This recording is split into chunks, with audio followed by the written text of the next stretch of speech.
Desmistificando, um programa com a hipnoterapeuta Marta Tavares. Olá, sejam bem-vindos a mais uma edição do Espaço Desmistificando. Contamos, como é habitual, com a hipnoterapeuta Marta Tavares. Olá, seja bem-vinda. Olá, Sofia. Olá, tudo bem? Tudo bem. Sei que no passado dia 13 de abril, não é? Foi. Tivemos uma palestra. Foi. Gerir emoções. Como é que correu essa Lindamente. palestra? Foi uma experiência, penso que para mim, como para a Paula, foi muito giro, e para todas as pessoas percebemos claramente que foi um despertar, uma descoberta de muitas coisas que as pessoas tinham. A palestra decorreu na clínica, não foi? Foi na clínica, estava um ovo. Engraçado que houve muita aderência. Aliás, já temos a segunda edição marcada.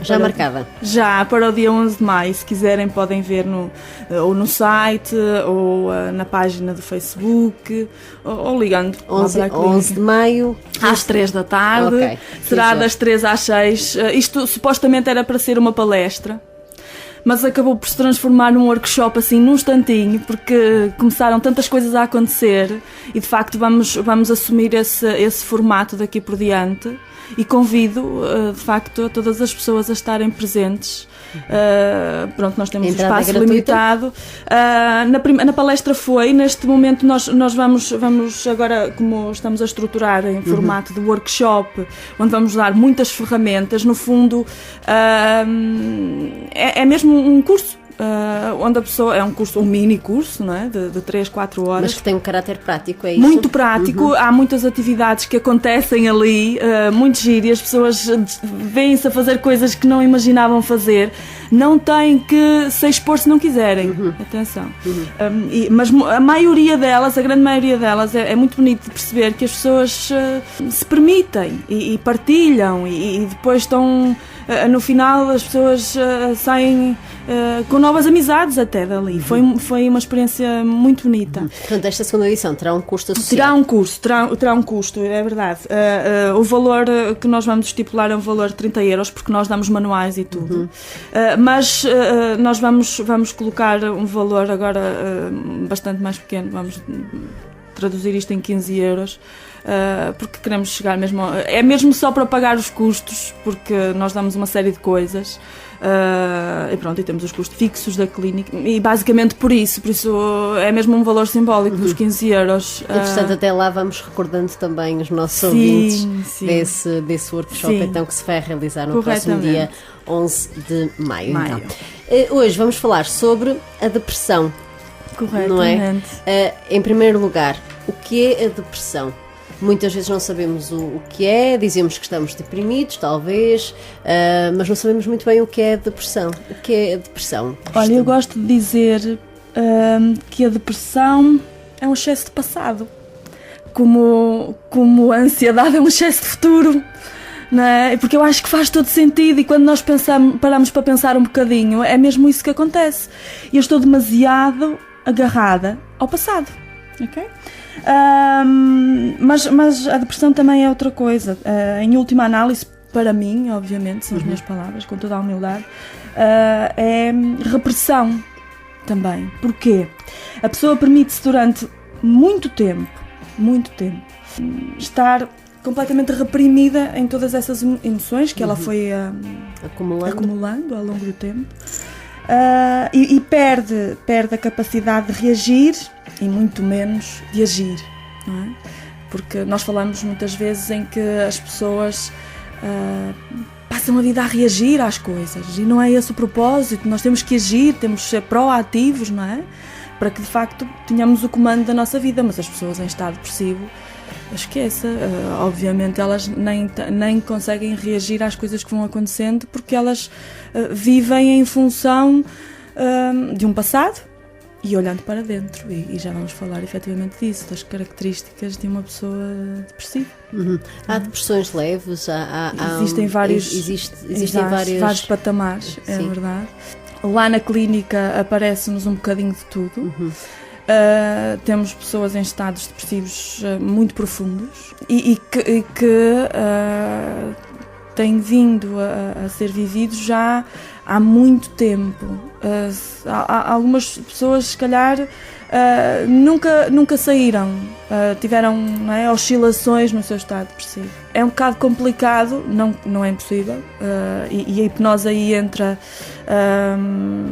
como uma grande ferramenta, porque de outra forma nós vemos pessoas depressivas uma vida inteira, não é? Que vão e estão em terapia e estão a ser acompanhadas e medicadas uma vida inteira, por isso não vamos menosprezar ou simplificar esta situação, mas a hipnose tem feito verdadeiros milagres, devo dizer, porque acaba mesmo por ser uma terapia rápida. Nós em 6, 10, 12 sessões no máximo, dependendo, não é? De caso para caso, a pessoa sai do estado depressivo. É uma verdadeira vitória. Em relação, e já lá vamos outra vez à hipnose, há pessoas que têm tudo para ser felizes e que não conseguem, e que estão quase sistematicamente, veem só o lado negativo da vida e têm essa noção: eu tenho tudo para ser feliz, mas não consigo. E depois há pessoas que sofrem um desgosto imenso, às vezes uma perda que as leva a esse estado de depressão. Como é que se gera quando se tem tudo e não se consegue ser feliz? Pois, e depois também como é que se gera quando nós temos, por exemplo, uma perda e não conseguimos ultrapassá-la, não é? Muitas vezes. Primeira questão: como é que se gera quando eu tenho tudo? E de facto a pior dor é a dor sem sentido, não é? Nós não sabemos porque é que estamos assim, e uma pessoa em estado depressivo não está assim porque quer. Não é? E nós temos que ter quem acompanha, pessoas que têm familiares neste estado, tem que ter a consciência de que ela não está assim porque quer e ela precisa de ajuda. E é como se nós estivéssemos a dar de comer a uma pessoa que teve muito tempo em jejum. Tem que ser em pequenas porções. Nós temos que saber acompanhar, temos que saber motivar e estar muito presentes, porque de facto uma das características de um depressivo é, na grande maioria, Sofia, obviamente estou a generalizar, claro, mas na grande maioria foram crianças que não foram bem amadas. E nós falávamos a semana passada, salvo erro, sobre quando falamos da perda de peso, que muitas pessoas passam uma vida inteira sem nunca ter tido ninguém que lhes diga: amo-te. Não é? Gosto muito de ti. Eu gosto muito de ti. E estas crianças viveram completamente à margem do que é o amor. E as pessoas que estão com elas neste momento, os companheiros, os filhos, têm que ter essa consciência. Existe lá atrás qualquer coisa que precisa ser resolvida. E quando nós nos permitimos ir lá, quando nós tomamos consciência desse passado, acarinhamos esse passado, fortalecemos, a pessoa depois começa a encontrar novamente motivos para estar feliz e para estar bem, e então aí já começa a valorizar o que está à volta dela. Respondendo à sua segunda questão, e muito pertinente, quando acontece algo pontual, nós vamos nós na clínica, vou falar efetivamente sobre o que nós fazemos, sobre o seu trabalho, claro. E nós trabalhamos várias terapêuticas. Eu posso, e não estarei a exagerar, porque obviamente se estou na área, sou uma pessoa interessada e que vou à procura, posso lhe dizer que muito possivelmente a Clínica Terapias da Mente, que está em Famalicão, é a única clínica no país que trabalha, quando está a trabalhar com a depressão, por exemplo, conjuga 4 técnicas muito importantes, 4 terapêuticas, não gosto de chamar técnicas terapêuticas: a hipnoterapia, a programação neurolinguística, o EMDR, que é uma técnica valiosíssima que ajuda à dessensibilização das nossas emoções. Por isso, quem está num estado depressivo vive muito a dor e completamente apegado à dor, o EMDR é fundamental. Existem muitos psicólogos que trabalham o EMDR, mas depois não trabalham com as outras terapêuticas. E depois, numa fase já mais posterior, já quando a pessoa já consegue encontrar e olhar para fora, e encontrar estímulos externos positivos e reconhecer que existe na vida dela coisas positivas, então aí nós utilizamos o coaching, fazemos 1 ou 2 sessões de coaching, dependendo, não é? Às vezes fazemos 3 ou 4, depois a pessoa acaba por gostar e perceber: eu agora tenho uma série de planos e objetivos, então vão e fazem uma sessão de coaching. Atenção que o coaching, fazendo aqui um pequeno parênteses, o coaching é uma abordagem que ajuda efetivamente as pessoas a encontrar o seu máximo potencial, é ajudar as pessoas a brilhar. Normalmente as pessoas que vão fazer uma sessão de coaching estão bem, mas querem ficar melhor, ok? Querem encontrar uma solução para uma determinada coisa que elas bloquearam, ok? Eu sei que existe esta possibilidade, aquela e outra, e eu até nem me consigo decidir, eu preciso de ajuda. As grandes empresas cada vez mais estão a adotar o coaching empresarial que nós temos na clínica, e temos várias formações nesse sentido. Mas quando nós estamos a sair de um processo depressivo, de um estado depressivo, é fundamental que a pessoa também perceba, reconheça que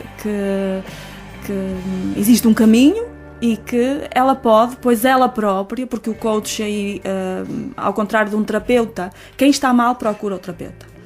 Quem está bem e quer ficar melhor procura o coach, porque o coach não lhe dá respostas. O coach faz o espelho, mas isso falaremos depois mais à frente, num outro dia, se calhar numa abordagem mesmo específica sobre o coaching. Mas esta questão da depressão, de facto, a pessoa depois, ok, eu sinto melhor, mas depois e agora? Não é? E o que é que eu faço com isto tudo, com esta consciência nova? Por isso faz todo sentido que o coaching apareça numa fase final. E estamos muito contentes. E quer num caso, quer no outro, a terapia resolve, é um trabalho sustentado, ou seja, depois das 10 sessões, eventualmente 12 sessões, depois o trabalho perdura no tempo? Sim, completamente. Sim. Fica completamente enraizado na pessoa. A pessoa nunca mais consegue ser a mesma, mesmo que queira. Aliás, as pessoas, nós fizemos... Porque muitas vezes nós vamos, não sei, mas muitas vezes ouvimos alguém a falar e sentimos-nos motivados, não é? Saímos lá cheios de motivação, mas amanhã já tudo esqueceu e nós voltamos ao normal, não é? Portanto, daí a minha pergunta, se porque são as respostas. Exato. E o reflexo da outra pessoa, exato, não são as minhas respostas. Exato. Okay? Elas fazem eco dentro de mim, mas não são as minhas. E quando nós fazemos a nossa terapia, claro que estes workshops são riquíssimos, atenção, até por percebermos que existe uma série de outras pessoas que passam pelo mesmo e elas próprias também conseguem resolver, mas quando eu faço a terapia individual, quando me permito a isso, eu vou buscar, como sempre, como nós falamos sempre aqui, vou buscar as minhas respostas e eu, a partir do momento que as reconheço, Sofia, mesmo que eu tenha... Os dias não são todos iguais.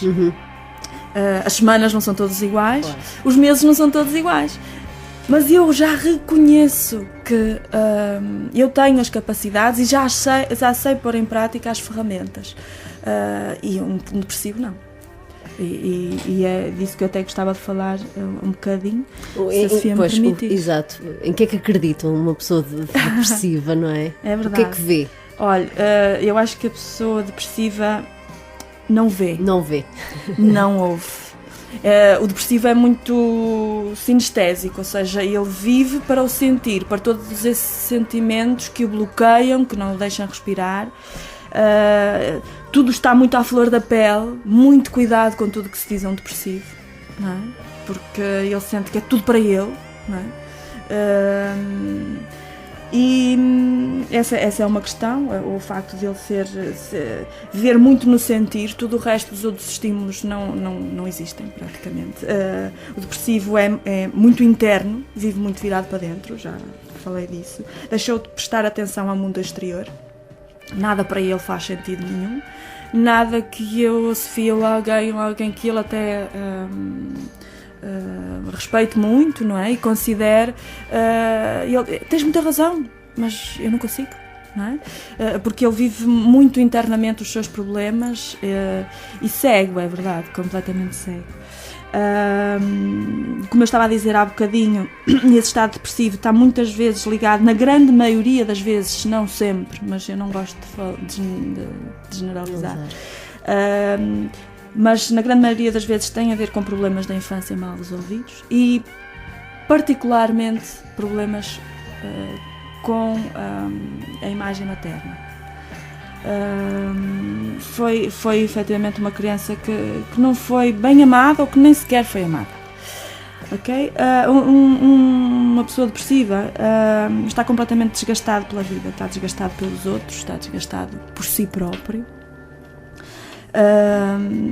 Mas eu gosto de dizer às pessoas que quando chegam que em todos os castelos, por mais assombrosos, por mais assustadores que eles possam parecer, todos os castelos têm uma passagem secreta, e é isso que nós vamos descobrir depois na terapia, qual é a passagem secreta. E as pessoas que estão que nos estão a ouvir e que têm pessoas familiares, próximos, amigos, colegas de trabalho que estão nesse estado, o truque, a magia é mesmo descobrir qual é a passagem secreta, porque todos eles têm. Às vezes não se permite, às vezes eles nem a reconhecem, não é? E passa muito por isso, por acompanhar, motivar. Não se esqueçam que essas pessoas, muitas delas foi uma vida inteira, ou foi algo que a marcou, como a Sofia disse muito bem, acontece muitas vezes isso, que a marcou profundamente e que elas não estão a saber sair dali, mas elas precisam é que lhe digam muitas vezes o quão elas são importantes também, não é? E até porque, para resumir um bocadinho as crenças de um depressivo, é que ele não acredita de forma alguma que vai melhorar, por mais que a gente diga. Por isso tem que ser tudo com muito cuidado, com muita calma, com muita paciência, porque se as coisas forem feitas a correr, à pressa, se exigirmos, é demasiado ruído para uma pessoa nesse estado e não vai resultar, vai ser contraproducente. Estamos na reta final, vamos então às palavras finais. O que é que gostaria de deixar ficar como no fundo, como rodapé desta conversa? Olha, eu hoje gostaria de contar uma história. Pode ser, então. Pode ser. É a história da borboleta. A história começa dizendo o seguinte: havia uma lagartinha que rastejava pelo chão e chorando, porque ela era feia, era desajeitada, era triste e não tinha amigos, ninguém gostava dela. Tinha medo até que os homens a pisassem, porque ficava sentida porque as flores ou as plantas a rejeitavam, mas ela precisava de se alimentar delas, não é? Não tinha outro remédio. E ela chorava muito, achava que não tinha saída, que não tinha amigos, e ficava ali, pronto, isolada dos seus problemas. Até que um dia encontrou uma coruja, que era sábia, amiga dela, e que lhe disse que não precisava mais de chorar, porque dentro dela morava uma linda borboleta, e bastava que ela se prontificasse a fazer as mudanças, e ela se transformaria numa linda, esbelta e radiosa borboleta. A lagarta estava cheia de esperança, como é óbvio depois dessas palavras, não é? E perguntou: mas como é que eu faço isso? Ela não conseguia perceber, não percebia como é que a coruja lhe dizia uma coisa dessas que ela não sabia como. E a coruja disse-lhe que bastava que ela fechasse no seu casulo, confiasse na natureza e deixasse que as transformações necessárias acontecessem, que as suas asas iriam crescer, porque na natureza nada se cria, nada se perde, tudo se transforma. E ela também se poderia se transformar. E a lagarta volta a perguntar, porque também não estava a perceber nada daquilo que a coruja lhe estava a dizer. Mas como é que eu vou criar asas? Perguntava ela. E a coruja continuava com toda a paciência, não é? Que bastava que ela se imaginasse com essas asas, umas asas muito bonitas, esbeltas, coloridas, como ela quisesse, que pusesse a imaginação a funcionar. E que ela iria voar, livre, pousando de flor em flor, sendo bem aceito pelas outras borboletas, pelos homens, pulando de jardim em jardim, e sendo cobiçada pelos amigos. E isso bastaria para que as suas asas começassem a crescer. Mas que viriam dores. Essas dores seriam necessárias para a sua mudança. Mas todas as vezes que ela lá fechada nesse casulo pensasse numa nova forma, nessa nova maneira de ser, luminosa, esbelta, as suas asas coloridas iriam crescer, e mais fácil do que aquilo que ela pudesse pensar, e poderia facilmente suportar e superar todas as incertezas. E assim, muito mais depressa do que ela pôde imaginar, um dia, tudo foi diferente. Ela saiu do casulo, as asas tornaram-se lindas, esbeltas, radiosas, como tinha dito a coruja, e começou a voar, vendo um mundo de uma perspectiva muito mais alta e bem diferente do que aquilo que ela via antes. E de facto mais uma vez, o convite é as pessoas se permitirem fazerem como a borboleta, verem as coisas numa perspectiva diferente, mesmo que às vezes a gente se sinta uma lagartinha, mas existe em todos nós essa capacidade de voar. Temos também uma sugestão literária. É verdade. Olha, foi um livro, eu já conheço esta metáfora, este livro é do Dr. Camilo Cruz, que se chama A Vaca. A Vaca. A Vaca. Um nome sugestivo. Muito sugestivo. O livro é muito baratinho. É fácil de ler, é muito pequenino, como vê. E, de facto, todos nós carregamos muitas vacas. E o deprimido também. Claro. O deprimido carrega uma mochila cheia de traumas e de problemas e de coisas mal resolvidas, e que, se nós formos olhar para essa mochila, qualquer um de nós tem uma mochila, às vezes uma mochilinha, outros uma mochila maior, mas de facto todos nós carregamos imensas coisas, e aqui no fundo é uma metáfora a tudo isso, as vacas que nós carregamos na nossa vida, e quando nos livramos delas, tudo muda. E por isso eu acho que é um convite perfeito. E é bom também irmos largando algumas vacas.